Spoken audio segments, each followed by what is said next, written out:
ये मौसम ये मस्त नज़ारे, प्यार करो तो इनसे करो, करते हैं ये सबको इशारे, प्यार करो तो इनको करो।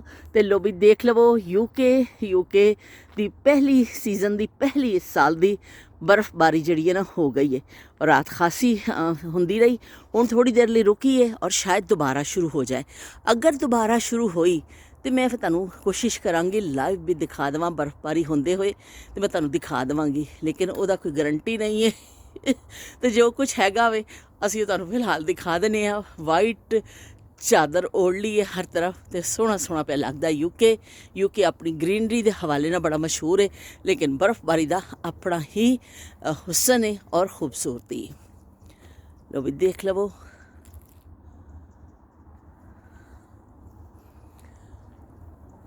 इन्ना सोहना लगता है हर चीज़, मतलब कि बयान शायद देखने तुहानूं भी शायद अच्छा लग रहा हो, लेकिन अल्फाज नहीं मिलते, क्योंकि बिल्कुल तुसीं उन्हां चीज़ां नूं रोज़ाना देखण दी दूसरे तरीके नाल आदत पै गई हुंदी है ना अखां नूं।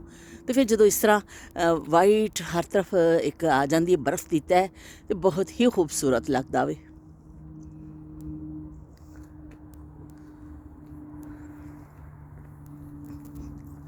जहाज़ भी जा रहा ऊपर, कोई आवाज़ आ रही है पर नज़र नहीं आ रहा, और खासी जड़ी है ना ठंडक है।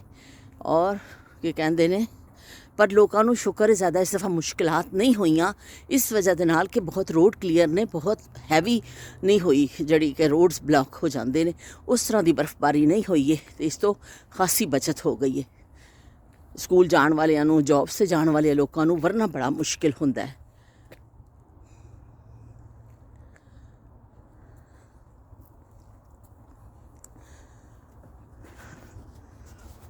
और ख़ास कर जो बर्फ़ हुण अगर ना हुई ना जम जाती है, आइस की तरह हो जाती है, फिर बड़ी स्लिपरी हो जाती है, फिर वो ना बड़े